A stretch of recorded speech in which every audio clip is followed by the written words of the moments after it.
La idea es que sea interinstitucional, pero como tal la ley contempla que la función pública va a elaborar ese manual único de rendición de cuentas. Ya vamos a ver para qué.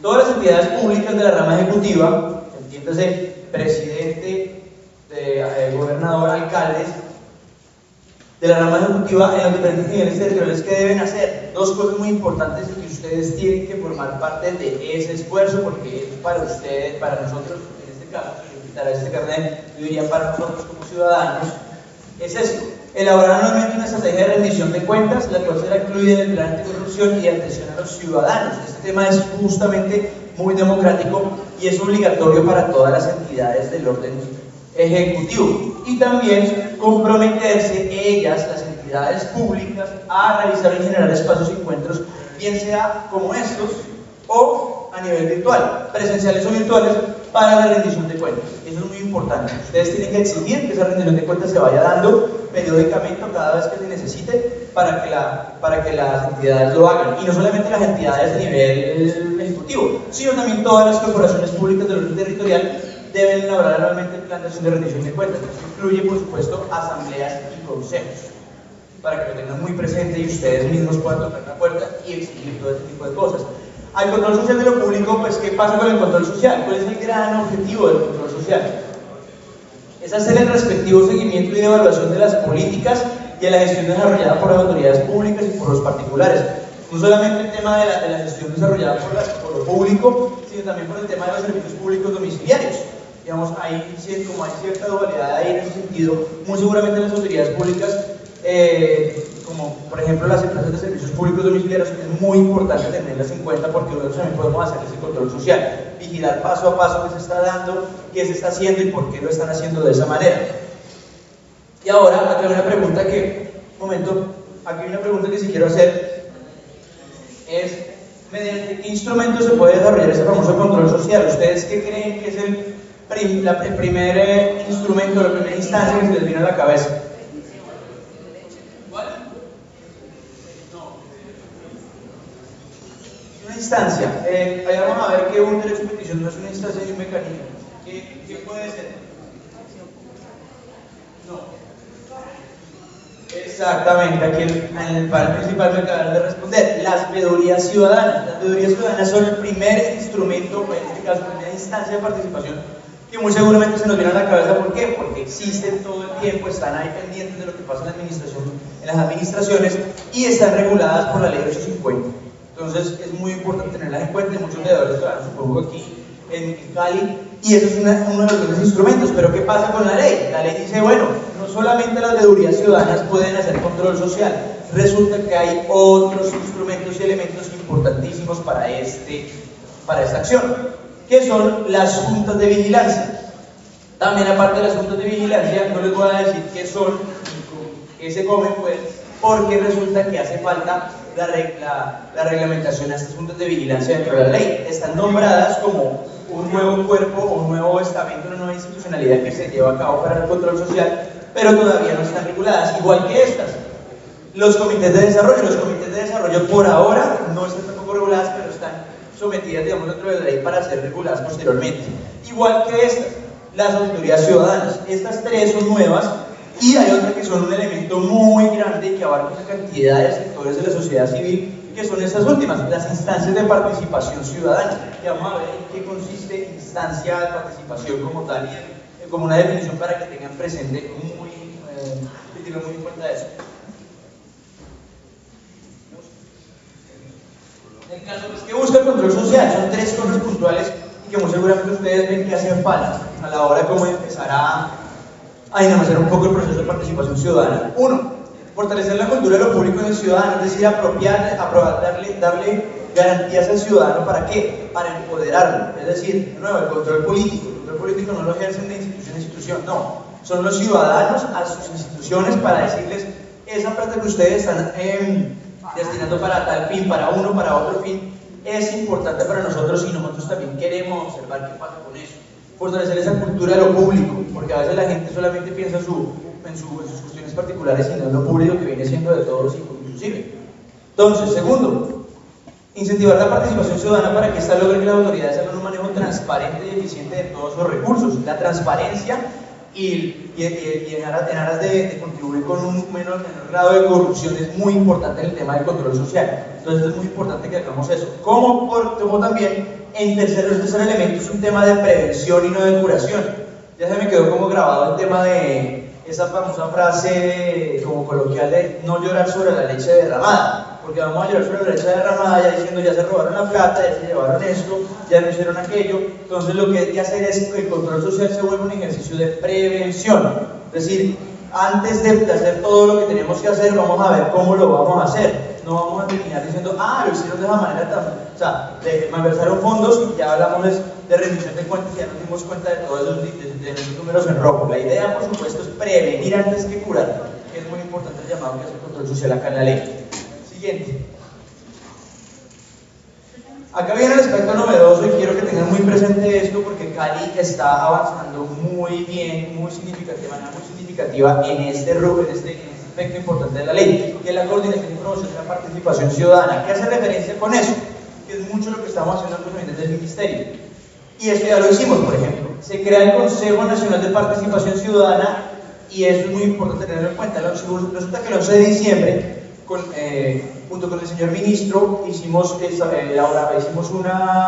evento en donde instalamos formalmente el Consejo Nacional de Participación en la ciudad de Bogotá y trajimos a una cantidad de sectores que fueron elegidos públicamente con una convocatoria amplia a nivel nacional, donde vamos a ver en qué consiste el Consejo de Participación en sentido estricto y todos sus elementos que lo constituyen. Ahí el señor ministro llegó a instalarlo y a decir efectivamente que esto va a ser un órgano muy importante para el tema de la participación porque va a orientarla un poco más y va a darle más cuerpo a una cantidad de instancias que están regadas en el país y que no a veces como que se duplican, a veces se eliminan entre sí, pasan una cantidad de factores institucionales que no dan rienda suelta, no le permiten no permiten visibilizar algunas cosas de participación que existen en los territorios, pero el Consejo Nacional, vamos a ver que es el órgano asesor por excelencia en tema de política pública de participación. Esa política pública está obviamente en mora de crearse, de consolidarse y de formularse, pero en principio eso es lo primero que vamos a hacer. El Consejo Nacional ya está creado. ¿Y qué se hace? Por supuesto, por ley, crear los homónimos en los niveles departamentales, distritales y municipales, categoría primera y segunda, artículo 81. ¿A qué se refiere? Ya aterrizando en el tema de Cali, resulta que ya la alcaldía está muy metida en el cuento de hacer un consejo municipal de participación ciudadana. ¿Eso qué es? Crear todo ese tipo de consejos a nivel descentralizado permite la puesta en marcha de un sistema nacional de participación y también en los niveles distrital y municipal también se va a crear ese tipo de sistema. Lo importante es entender que hay distintas dinámicas a nivel territorial y que se pueden hacer esos consejos municipales para articular todos esos espacios que uno encuentra a nivel en cuanto a participación, en este caso puntual en el municipio de Santiago de Cali. Y de hecho ya estamos evaluando ese tema junto con el Ministerio y la Administración Municipal a ver cómo va a quedar ese decreto que va a firmar efectivamente el señor alcalde y va a consolidar ese tema, ese consejo de participación. Ya vamos a ver cómo podría estar quedando aquí en el caso de Cali. Y tercero, lo que les conté, importante es dar la opción a los departamentos, distritos y municipios de crear un fondo para la participación ciudadana. De nuevo, autonomía y descentralización en el tema de los recursos de participación ciudadana es muy importante que lo tengan en cuenta porque así va a pasar con los departamentos y con otros municipios que ustedes puedan conocer. Sigamos.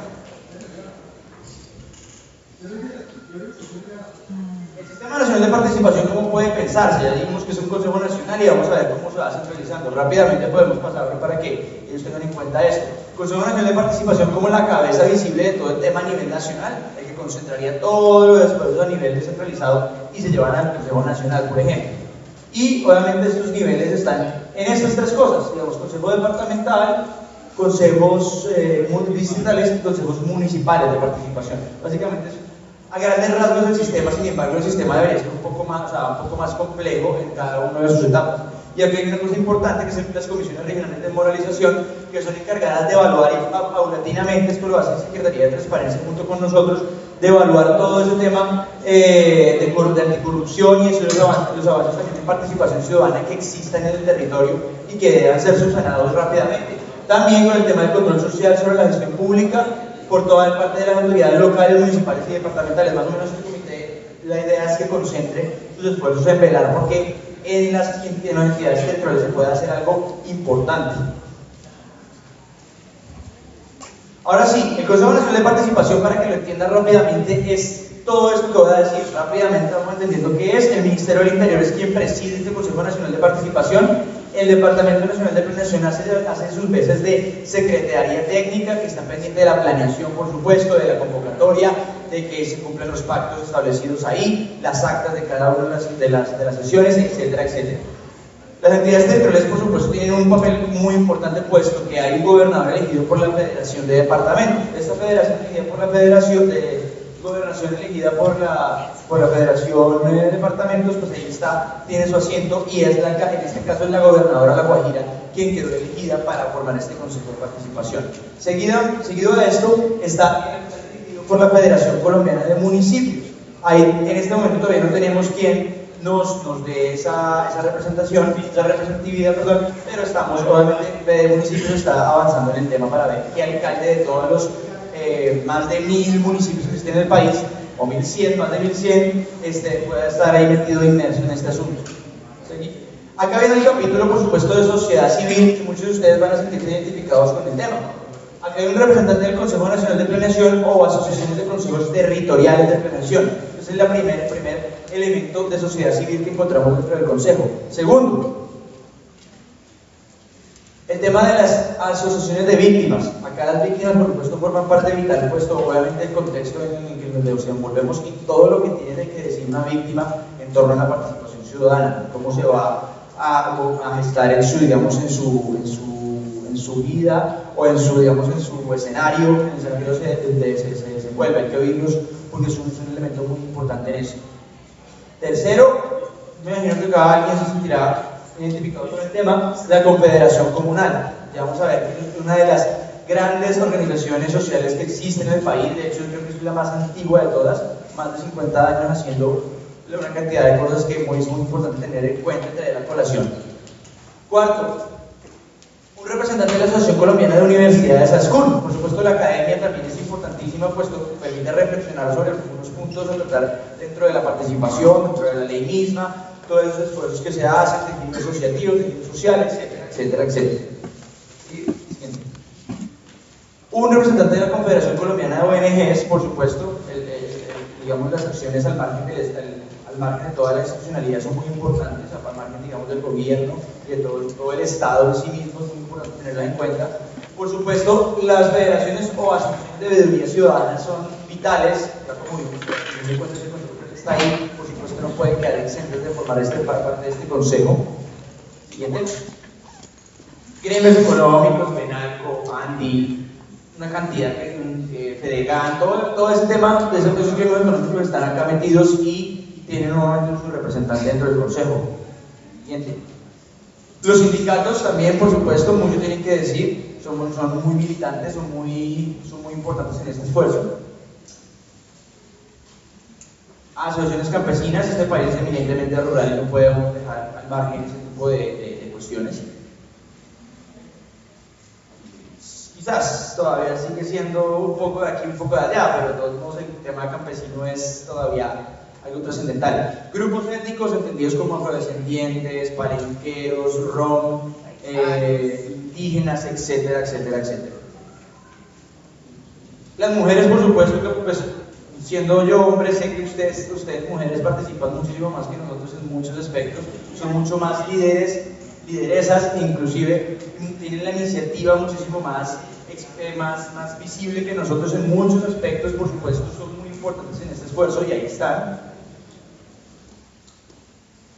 Consejo Nacional de Juventud, por supuesto la juventud que se supone que venimos siendo, incluyo el futuro de este país, por supuesto acá está evidente que está representada, y estudiantes universitarios, por supuesto, los que están, digamos, formándose en este momento para hacer muchas cosas, y después de eso sigue organizaciones de discapacitados o personas en condición de discapacidad. Ya por sentencia de la Corte tenemos que utilizar un lenguaje mucho más incluyente de lo que podía decir en ese momento la ley.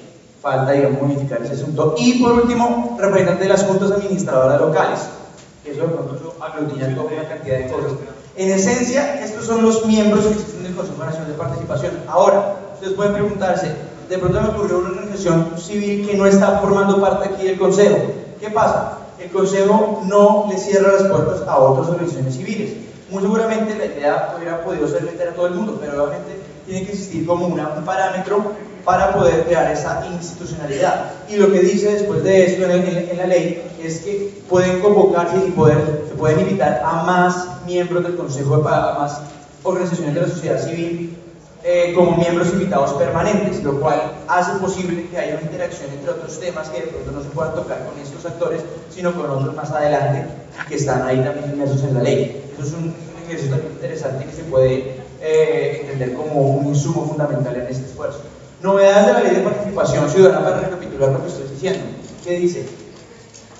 Los acuerdos participativos establecidos en los presupuestos participativos deben ser avalados en un consejo de planeación. Es decir, hay una segunda instancia para el tema de los acuerdos participativos. Vamos a ver en 5 pasos rápidos que dentro de esa misma parte de la exposición en qué consiste eso. Segundo, se crea el Consejo Nacional de Participación Ciudadana y, como les dije, es el gobierno, es la entidad asesora por definición, que le asesora pues al gobierno nacional en el tema de política pública de participación. De nuevo, la política pública no existe por ahora, pero la idea es que eso se va gestando a partir de ese sistema nacional, etcétera, etcétera. Y tercero, las alianzas por la prosperidad. Son obligaciones de las empresas para consultar con la comunidad. ¿Qué viene siendo? Esto opera muchísimo, sobre todo en el tema de los departamentos que reciben regalías, por ejemplo, el tema de hidrocarburos, de minería, etcétera, etcétera. Y es también considerada una instancia de participación. ¿Por qué? Porque ahí está en juego, o participan entidad territorial, comunidad y sector privado, es decir, las nacionales o las empresas que tengan que ver con algún proyecto productivo en determinados territorios tienen que ver con esto, con las alianzas para la prosperidad. Es muy importante tener en cuenta porque hay un capítulo completo de ese tema. Siguiente. ¿Esto qué es? Esto es una oportunidad para que las instituciones y la ciudadanía se aperciban de la política pública bajo 3 mecanismos fundamentales, digamos, o instrumentos, si quieren, que es la promoción, la divulgación y la protección. Yo en este momento, ¿qué estoy haciendo? Yo estoy promocionando esto, que viene siendo la ley de participación, y es muy importante que la tengan presente de nuevo. Ustedes lo van a hacer después de que yo termine la exposición, que terminemos toda esta charla que vamos a dar nosotros, divulgar este tema, porque la idea es que no se quede obviamente en el aire, solamente unos pocos la conozcan, sino que la conozcan la gran mayoría de colombianos.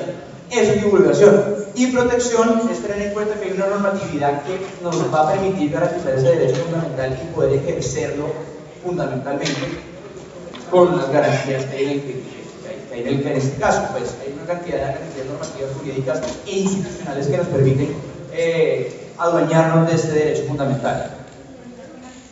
En este caso, socialización de manual único de rendición de cuentas, como ya les dije, será la guía para las entidades públicas en todo este proceso de rendición de cuentas, y efectivamente ustedes poder exigir que se haga esta rendición de cuentas.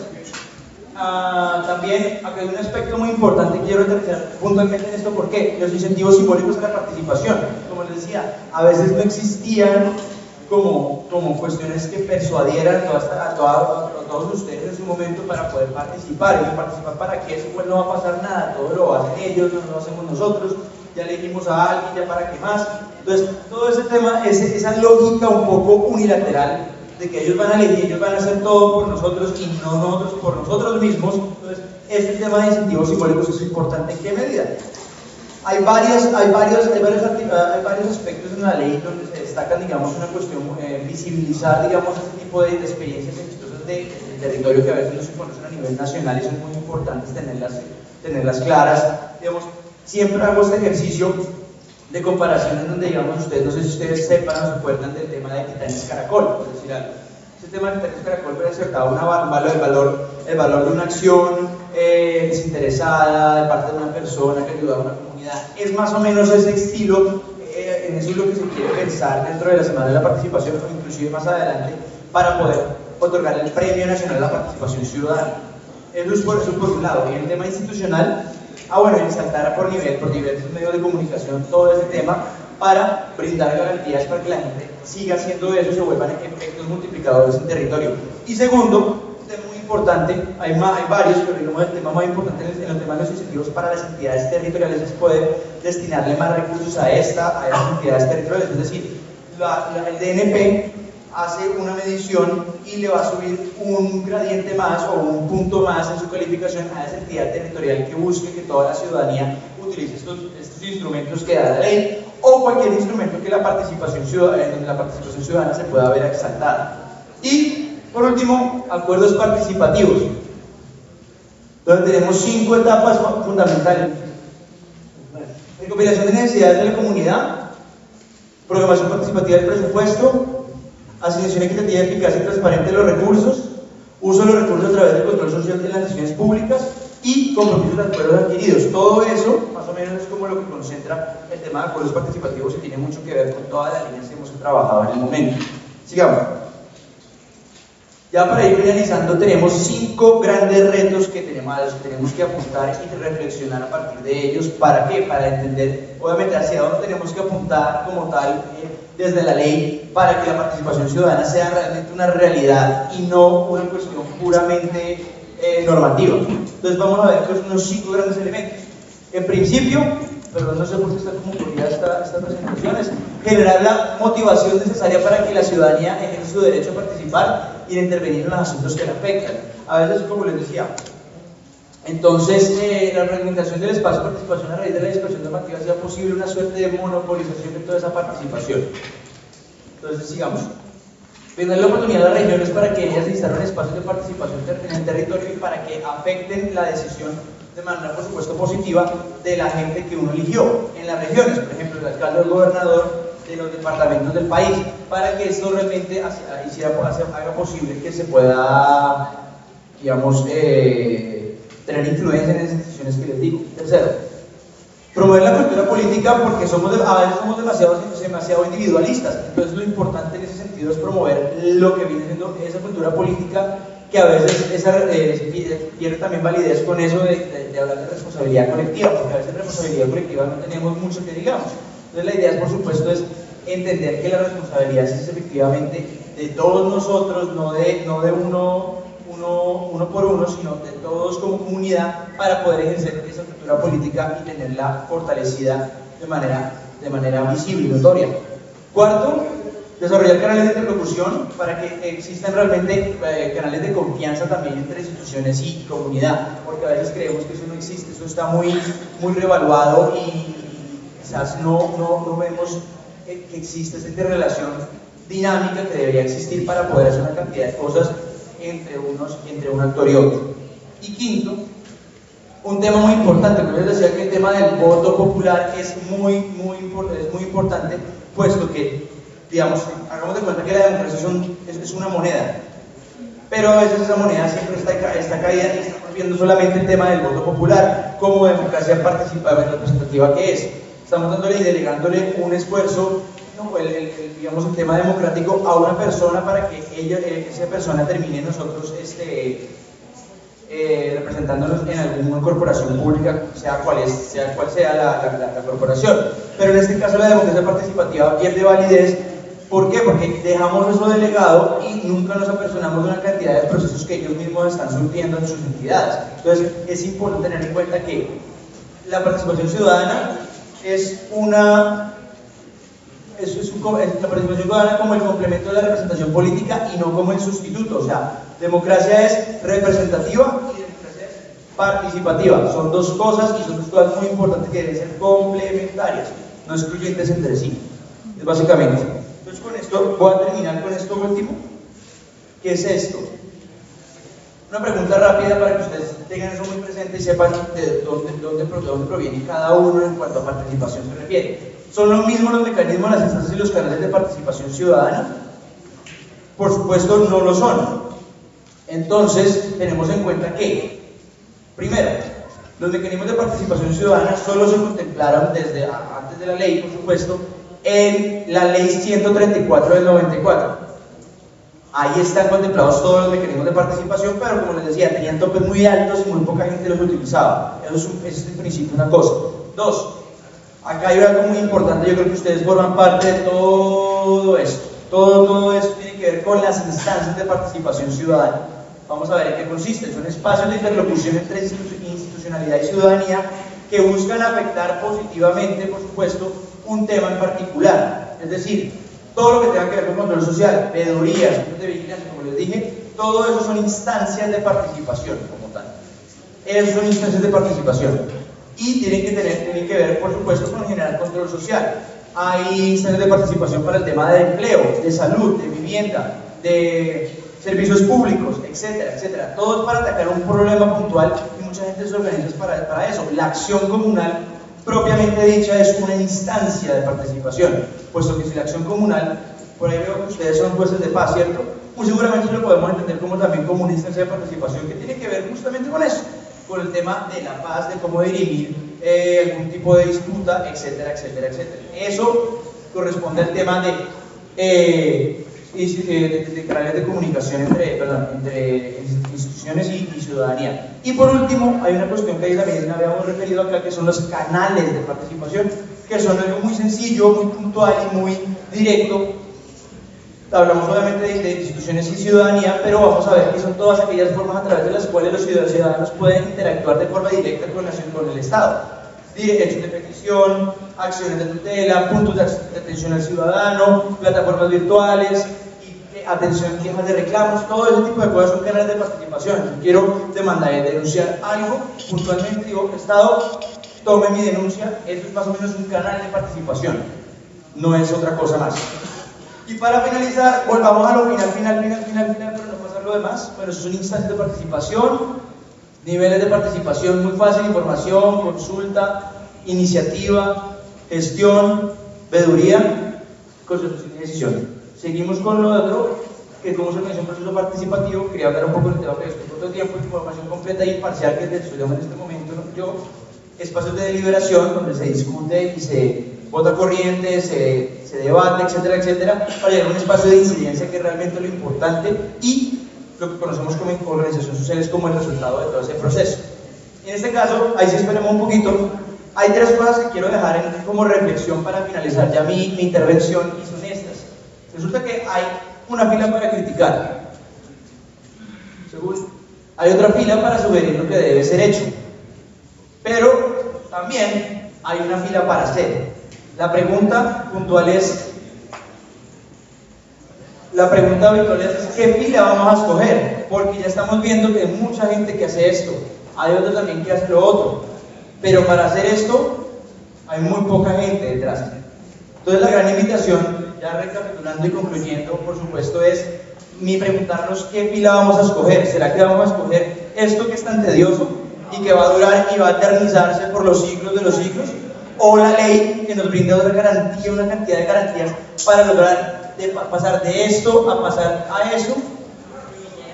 Es muy seguramente, pero el ejercicio también es que concluir con esto. El tema de la fila para hacer es ¿por qué? Porque el ejercicio es de corresponsabilidad. Si nosotros no nos apropiamos de todos estos instrumentos, vamos a durar en lo mismo, en esta fila. La idea muy seguramente es que desde el gobierno nacional, por supuesto, nosotros podemos brindar todas las garantías y que ustedes también puedan utilizar esos instrumentos. Muchas gracias.